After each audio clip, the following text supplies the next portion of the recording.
तो दोस्तों स्वागत है आपका हमारे YouTube चैनल में। तो देखिए चर्चा चल रही थी जो है, कल हमने चर्चा की थी भारत के या विश्व के सबसे प्राचीन विश्वविद्यालय की, और वो था तक्षशिला विश्वविद्यालय। और इसके बाद हमने चर्चा की थी गुप्तकालीन विश्वविद्यालय की, और वो था नालंदा विश्वविद्यालय। और आज हम चर्चा करेंगे वल्लभी विश्वविद्यालय की, और दूसरा जो है विक्रमशिला विश्वविद्यालय की भी चर्चा करेंगे। तो वल्लभी विश्वविद्यालय की चर्चा करने से पहले हम कुछ क्वेश्चन पूछ लें जो हमने कल आपको पढ़ाए थे, फिर आगे चलते। तो बताइए पहले तो तक्षशिला विश्वविद्यालय किन दो नदियों के बीच स्थित था? सिंधु एवं झेलम नदियों के बीच स्थित था। ठीक है, यदि आ जाए जो तक्षशिला शहर था, ये तक्षशिला शहर किसकी राजधानी थी? तो गांधार। आपने 16 महाजनपदों में पढ़ा था ना, गांधार। और गांधार की राजधानी क्या थी? तक्षशिला थी। और हमने आपको वहाँ पे बताया था तक्षशिला का ही दूसरा नाम क्या था? उस कलावती। क्या था? उस कलावती था। और एक और नाम था चरसद्दा। क्या नाम था? चरसद्दा भी नाम था। ठीक है। और कहते हैं जो ये तक्षशिला शहर है, ये शकुंतला और दुष्यंत के बेटे कौन थे? भरत। और भरत के बेटे थे तक्ष। तो तक्ष के नाम पर इसका नाम क्या पड़ा था? तक्षशिला पड़ा था। ठीक है। और हमने आपको बताया था जो ये तक्षशिला है, इसको किस उपनाम से जाना जाता है, या तक्षशिला विश्वविद्यालय को किस उपनाम से जानते हैं? तो इसे विद्या की क्या कहते हैं? रानी कहते हैं। क्या कहते हैं? विद्या की रानी कहते हैं। और इसी को राजकुमारों का कॉलेज भी कहा जाता है। क्या कहा जाता है? राजकुमारों का कॉलेज भी कहा जाता है। ठीक है। और ये भारत का ही नहीं, विश्व का सबसे प्राचीन क्या था? विश्वविद्यालय था। ठीक है। और यहाँ पे हमने बताया था द्विज लोग शिक्षा ग्रहण करते थे। द्विज का मतलब ब्राह्मण, क्षत्रिय और वैश्य, यानी शूद्रों को यहाँ पे इजाजत नहीं थी। ठीक है। तो वो लोग शिक्षा ग्रहण करते थे। ठीक है। और हमने बताया था कि अश्व घोष ने लिखा है कि तक्षशिला विश्वविद्यालय नेत्र ज्योतिष के लिए प्रसिद्ध था, यानी आंखों की चिकित्सा के लिए भी प्रसिद्ध था। और ये भी बताया है एक चीनी राजकुमार था जिसकी आंखें खराब थी, वो इलाज के लिए आया और उसकी आंखें क्या हो गई थी? यानी उसकी ज्योति आ गई थी। इसकी भी चर्चा की गई है। फिर हमने बताया था इस विश्वविद्यालय में वैदिक साहित्य के साथ साथ शिल्प 18 शिल्पों की भी शिक्षा दी जाती थी। ठीक है। और इस विश्वविद्यालय में शिक्षा प्राप्त करने वालों में आपने नाम सुना था जीवक का। नाम सुना था? और जीवक एक बाल रोग विशेषज्ञ थे। क्या थे? यानी छोटे बच्चों के डॉक्टर थे। ठीक है। और यही जीवक जो बाल रोग विशेषज्ञ थे, किसके दरबार में चिकित्सक थे? बिंबिसार के दरबार में चिकित्सक थे। मगध के राजा सुना? बिंबिसार के दरबार के चिकित्सक थे। और उन्होंने एक बार जो है अवंती के राजा, किसका? चंद्रप्रद्योत का जो है इलाज करने के लिए गए थे, और जब वो पांडु रोग या पीलिया से ग्रसित हो गए थे। ठीक है। इसके अलावा यहाँ पे कई राजकुमारों ने भी शिक्षा ग्रहण की थी, जिसमें कौशल के राजा कौन थे? प्रसन्नजित थे। काशी के राजा थे जिनका नाम था, क्या नाम था? ब्रह्मदत्त थे। मगध के राजा अरविंदम ने भी यहाँ पे शिक्षा प्राप्त की थी। इसके अलावा पाणिनि ने शिक्षा ग्रहण की, कौटिल्य ने शिक्षा ग्रहण की, चंद्रगुप्त मौर्य ने शिक्षा ग्रहण की, चरक ने शिक्षा ग्रहण की, और वसुबंध ने भी यहाँ पे शिक्षा ग्रहण की थी। जबकि कौटिल्य, चरक और विष्णु शर्मा यहाँ पे फिर क्या बने? यहाँ पे आचार्य, यानी यहाँ पे शिक्षक भी बने, और उन्होंने यहाँ पे जो है अध्यापन का कार्य भी किया था। ठीक है। फिर दूसरा हमने विश्वविद्यालय चर्चा की थी नालंदा विश्वविद्यालय की। ठीक है। और नालंदा विश्वविद्यालय के संस्थापक कौन थे भैया? कुमार गुप्त महेंद्र गुप्त। गुप्त वंश के शासक थे ना। और इन्हीं को ह्वेनसांग ने क्या कहा है? शंकरादित्य कहा है। तो जो नालंदा विश्वविद्यालय था उसकी स्थिति क्या थी? कहाँ पे था? राजगृह के आज का जो बड़गांव है वहां पे था। ठीक है। और हमने आपको बताया था नालंदा विश्वविद्यालय जो है बौद्ध धर्म की किस शाखा का यहाँ पे अध्ययन होता था? महायान शाखा। इसीलिए ऑक्सफोर्ड ऑफ महायान इसे कहा जाता है। क्या कहा जाता है? ऑक्सफोर्ड ऑफ महायान भी कहते हैं, और इसे काशी का प्रतिद्वंदी भी कहते हैं। ठीक है। चूंकि काशी भी विद्या का केंद्र था, तो काशी का प्रतिद्वंदी क्या था? नालंदा विश्वविद्यालय था। और जब ह्वेनसांग आया था ना, हर्षवर्धन के समय आया था। तो जब हुएनसांग आया था 6 वर्ष उसने शिक्षा भी ग्रहण की थी नालंदा विश्वविद्यालय में। तो उस समय वहां के प्राचार्य कौन थे? शीलभद्र थे। कौन थे? शीलभद्र थे। और कहते जब 9वीं शताब्दी हुई उस समय देवपाल जो पाल वंश के राजा थे, उस समय जो है उन्होंने एक बौद्ध भिक्षु थे, नागरहार के रहने वाले थे, जिनका नाम था वीरदेव। क्या नाम था? हाँ, तो वीरदेव जो है नालंदा के कुलपति हुआ करते थे। ठीक है। फिर कहते हैं जब चीनी यात्री इसिंग आए उस समय जो है यहाँ के कुलपति राहुल मित्र थे। कौन थे? राहुल मित्र थे। और कहते हैं एक गुप्त शासक हुए थे जिनका नाम था नरसिंह गुप्त बाला थे। उन्होंने 80 फुट गौतम बुद्ध की एक बौद्ध प्रतिमा का स्थापना की थी। कहाँ पे? नालंदा में ही की थी। ठीक है। और फिर हमने आपको बताया था इस नालंदा विश्वविद्यालय को नष्ट करने का कार्य किसने किया था? तो मोहम्मद बिन बख्तियार खिलजी, जो मोहम्मद गोरी का सेनापति था। तो उसने नालंदा विश्वविद्यालय और विक्रमशिला विश्वविद्यालय दोनों को नष्ट करने का कार्य किया। फिर सबसे ज्यादा इम्पोर्टेंट क्वेश्चन है कि इस नालंदा विश्वविद्यालय का उत्खनन कार्य किसने कराया था? तो स्टोनर महोदय ने करवाया था, जिन्होंने पाटिल पुत्र का भी क्या करवाया था? उत्खनन करवाया था। उन्होंने ही जो है नालंदा विश्वविद्यालय का भी उत्खनन करवाया था। ठीक है। तो ये चर्चाएं कल हमने की थी, इसको एक बार आप लोग भी पढ़ लीजिएगा। ठीक। अब चर्चा कर लेते हैं किसकी? वल्लभी विश्वविद्यालय की। तो वल्लभी विश्वविद्यालय कहाँ पे था भैया? आज इसकी स्थिति है गुजरात में। कहाँ पे था? और कहते हैं जो वल्लभी विश्वविद्यालय था, यहाँ से जो शिक्षा ग्रहण करते थे छात्र, वो प्रशासनिक पदों पर नियुक्त किए जाते थे। ये क्वेश्चन आया हुआ है कि किस विश्वविद्यालय के पढ़े हुए छात्र प्रशासनिक पदों पर नियुक्त होते थे, यानी आज के IAS और PCS बनते थे। तो वो कौन सा विश्वविद्यालय है? वल्लभी विश्वविद्यालय है। ठीक है। तो चलिए चर्चा कर लेते हैं। तो हेडिंग डाल लीजिए वल्लभी विश्वविद्यालय। तो लिखिए स्थिति, लिखिए गुजरात। वल्लभी विश्वविद्यालय कहाँ पे है? तो लिखो स्थिति। तो ये गुजरात में स्थित है। और इसकी विशेषता क्या है? तो इसकी विशेष बात लिखिए। और विशेष बात जो हमने बताई कि यहाँ के स्नातक जो है प्रशासनिक पदों पर नियुक्त होते थे। तो देखो यहाँ के स्नातक यानी जो ग्रेजुएट हो जाते थे, यहाँ के स्नातक, आज भी IAS PCS बनने के लिए आपको ग्रेजुएशन होना जरूरी है। ठीक है। हाँ, तो देखो यहाँ के स्नातक प्रशासनिक पदों पर, प्रशासनिक पदों पर नियुक्त होते थे। प्रशासनिक पदों पर नियुक्त किए जाते थे। ठीक है। ये यहाँ की प्रमुख विशेषता। फिर देखो यह विश्वविद्यालय अपनी सहिष्णुता, यह विश्वविद्यालय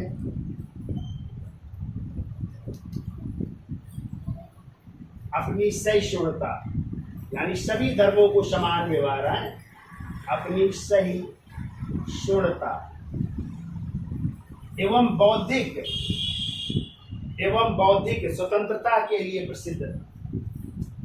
एवं बौद्धिक स्वतंत्रता के लिए प्रसिद्ध, बौद्धिक स्वतंत्रता के लिए प्रसिद्ध है।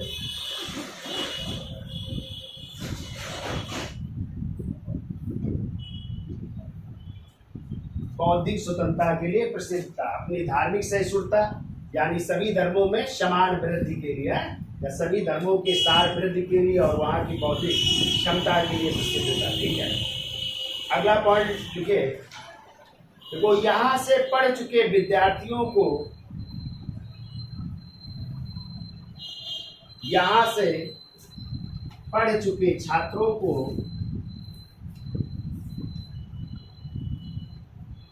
यहाँ से पढ़ चुके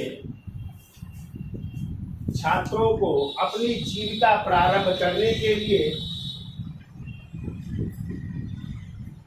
अपनी जीविका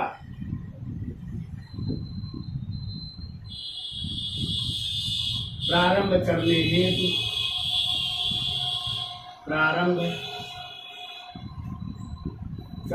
हेतु राज्य से आर्थिक सहायता प्रदान की जाती थी। राज्य से आर्थिक सहायता प्रदान की जाती थी। राज्य से आर्थिक सहायता प्रदान की जाती थी। यानी राज्य उनको आर्थिक सहायता प्रदान करता था कि आप अपनी जीविका चलाइए, ठीक है। आर्थिक सहायता प्रदान की जाती है। अगला लिखिए, देखो बल्लभी, जैसे आप लोगों ने नालंदा विश्वविद्यालय के बारे में पढ़ा था कि उसे ऑक्सफोर्ड ऑफ महायान कहते हैं, यानी वहाँ के बौद्ध धर्म की महायान शाखा की शिक्षा दी जाती थी। वैसे ही बल्लभी में जो है इसी बौद्ध धर्म की हीनयान शाखा, यानी दो धर्मों में विभाजित हुआ था, हीनयान और महायान। तो यहाँ पे हीनयान संप्रदाय की शिक्षा दी जाती थी, जबकि नालंदा में महायान धर्म की शिक्षा दी जाती थी। तो लिखिए, देखो बल्लभी हीनयान की शिक्षा का केंद्र था। हीनयान की शिक्षा का केंद्र था। हीनयान की शिक्षा का केंद्र था। अगला लिखिए, देखो चीनी यात्री इत्सिंग ने, चीनी यात्री इत्सिंग ने इस विश्वविद्यालय की प्रशंसा की है। इस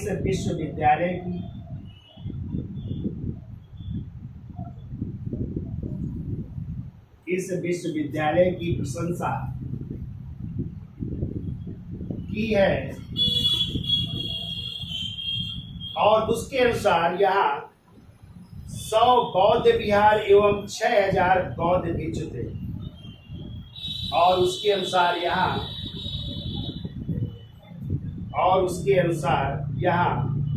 100 बौद्ध विहार, 100 बौद्ध विहार, विहार माने क्या होता है? बौद्ध भिक्षुओं के रहने का स्थान, वो विहार कहलाता था। तो 100 बौद्ध विहार एवं 6000 बौद्ध भिक्षु थे, एवं 6000 बौद्ध भिक्षु, यानी जो शिक्षा ग्रहण करते थे। 6000 बौद्ध भिक्षु, ये उल्लेख किया है किसने? चीनी यात्री इत्सिंग ने उल्लेख किया है, ठीक है। फिर वो आचार्य स्थिरमती, आचार्य स्थिरमती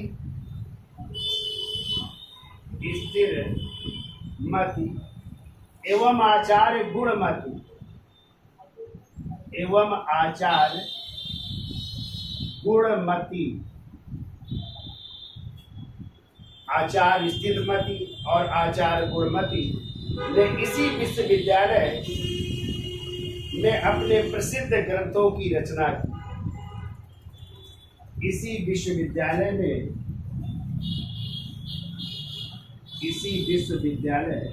में अपने ग्रंथों की रचना की।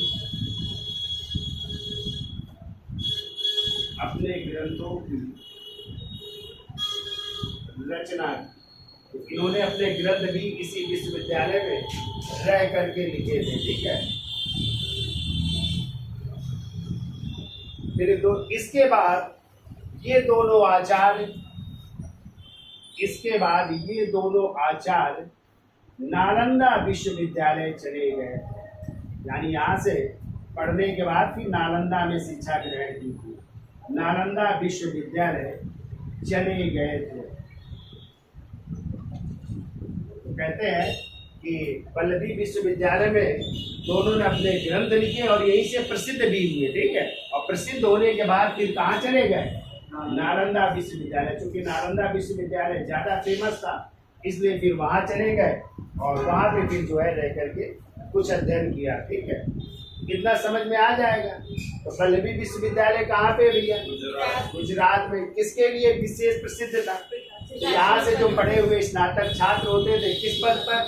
शासनिक पदों पर नियुक्त होते थे। ठीक है, इस विश्वविद्यालय की जो है ये अपनी सहिष्णुता के लिए और बौद्धिक क्षमता के लिए प्रसिद्ध था। ठीक है, यहाँ से जो पढ़ चुके थे छात्र उनको जीविका प्रदान करने के लिए राज्य क्या देता था? सहायता करता था। ठीक है, और पल्लवी जो विश्वविद्यालय था किस यान की शाखा का प्रसिद्ध केंद्र था? हीन यान शाखा का प्रसिद्ध केंद्र हुआ करता था। किसने इस विश्वविद्यालय की प्रशंसा की है? तो हित सिंह ने। और वो लिखता है कि इस समय 100 बौद्ध विहार और कितने हजार बौद्ध भिक्षु? 6000 बौद्ध भिक्षु थे। और यही के आचार्य स्थिरमति और आचार्य गुणमति ने इसी विश्वविद्यालय में रह करके अपने ग्रंथों की रचना की और ये यहाँ से जो है विख्यात भी हुए। और बाद में ये लोग कहाँ चले गए? नालंदा विश्वविद्यालय चले गए थे। ठीक है, तो इसका स्क्रीनशॉट ले लो। या एक पॉइंट और रह गया, रुक जाइए, चलो दिखा देते होंगे। देखिए अगला पॉइंट लिख लो। देखो, अरब आक्रमणकारियों ने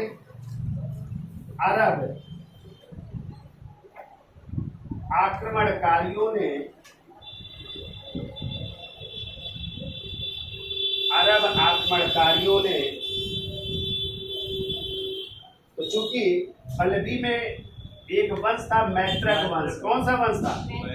मैत्रक वंश था। तो कहते हैं मैत्रक वंश के शासक की क्या कर दी लोगों ने? हत्या कर दी और जो पल्लवी विश्वविद्यालय था उसको नष्ट कर दिया था। ठीक है, तो देखो, अरब आक्रमणकारियों ने मैत्रक वंश के राजा की हत्या कर मैत्रक वंश के राजा की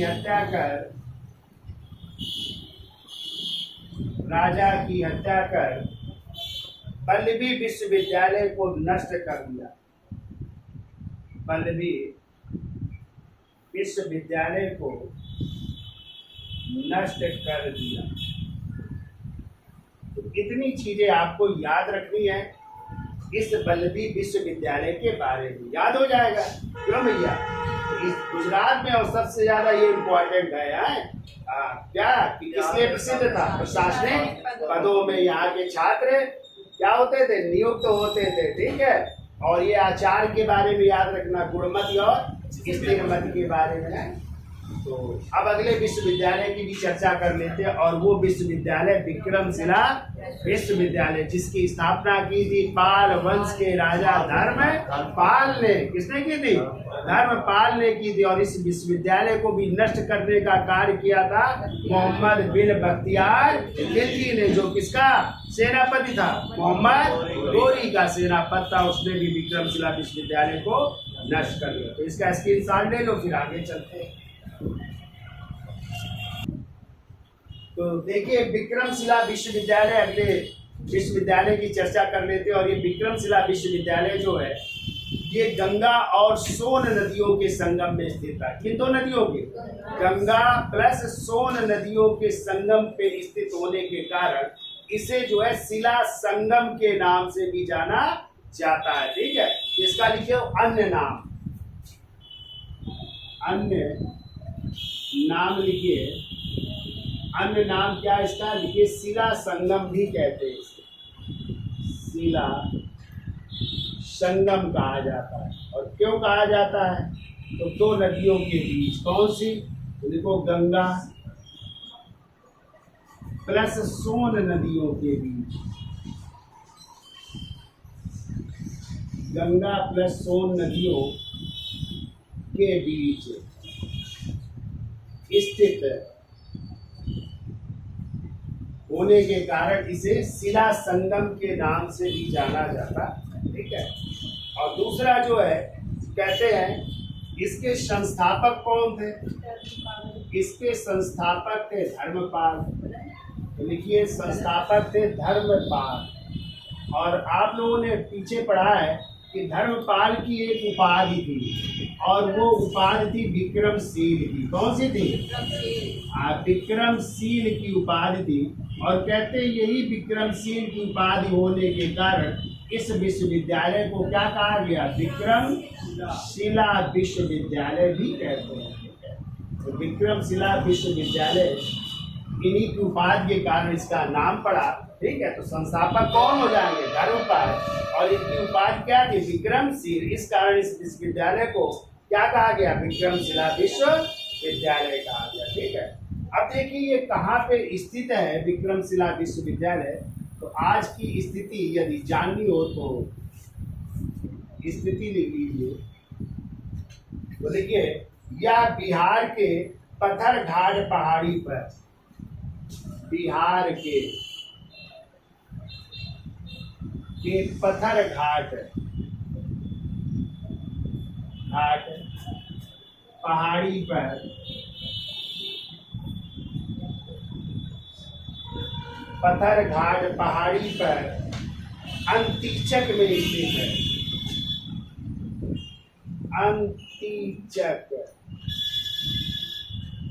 में स्थित है। तो बिहार में है ये, पत्थरघाट पहाड़ी पर अंतिचक नामक स्थान पर। ठीक है,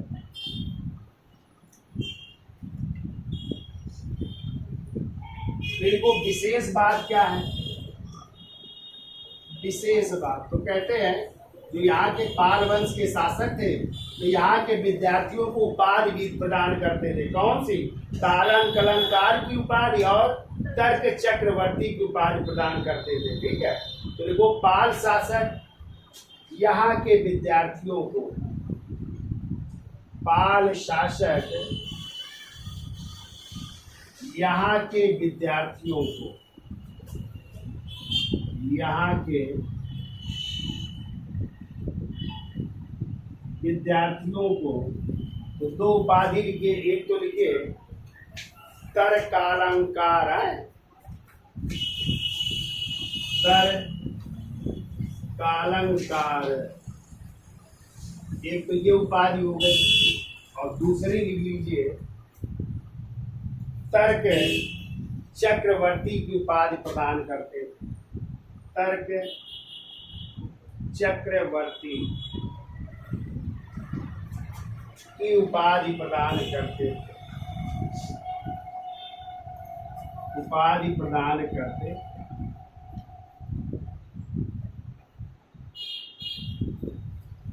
ठीक है, इनके इस विश्वविद्यालय में 6 महाविद्यालय थे। इस विश्वविद्यालय में तो आपने देखा होगा विश्वविद्यालय के अंदर क्या होते हैं? महाविद्यालय, जिन्हें आप लोग डिग्री कॉलेज भी कहते हो ना। तो देखिए इस विश्वविद्यालय में 6 महाविद्यालय थे। 6 महाविद्यालय, 6 महाविद्यालय थे। इसमें देखो और प्रत्येक में एक केंद्रीय कक्ष तथा प्रत्येक में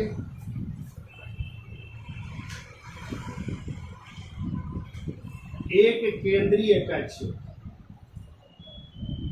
एक केंद्रीय कक्ष व 108 अध्यापक थे।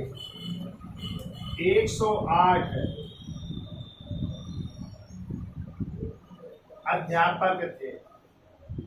108 अध्यापक थे। ठीक है, तो इस तरह कह सकते हैं कि 108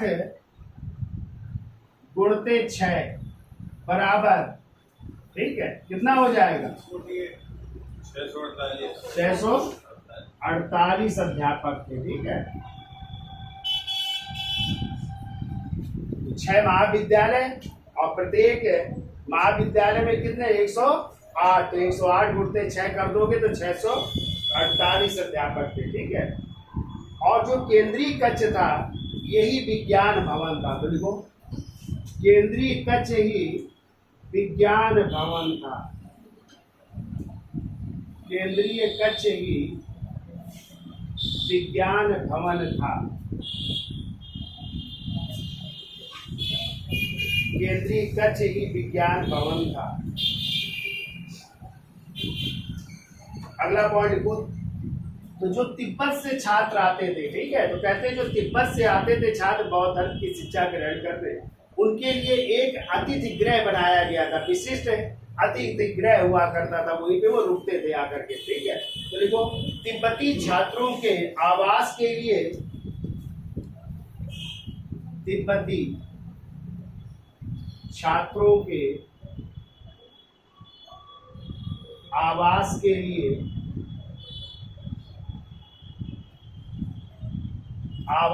लिए एक विशिष्ट अतिथि गृह बनाया गया, एक विशिष्ट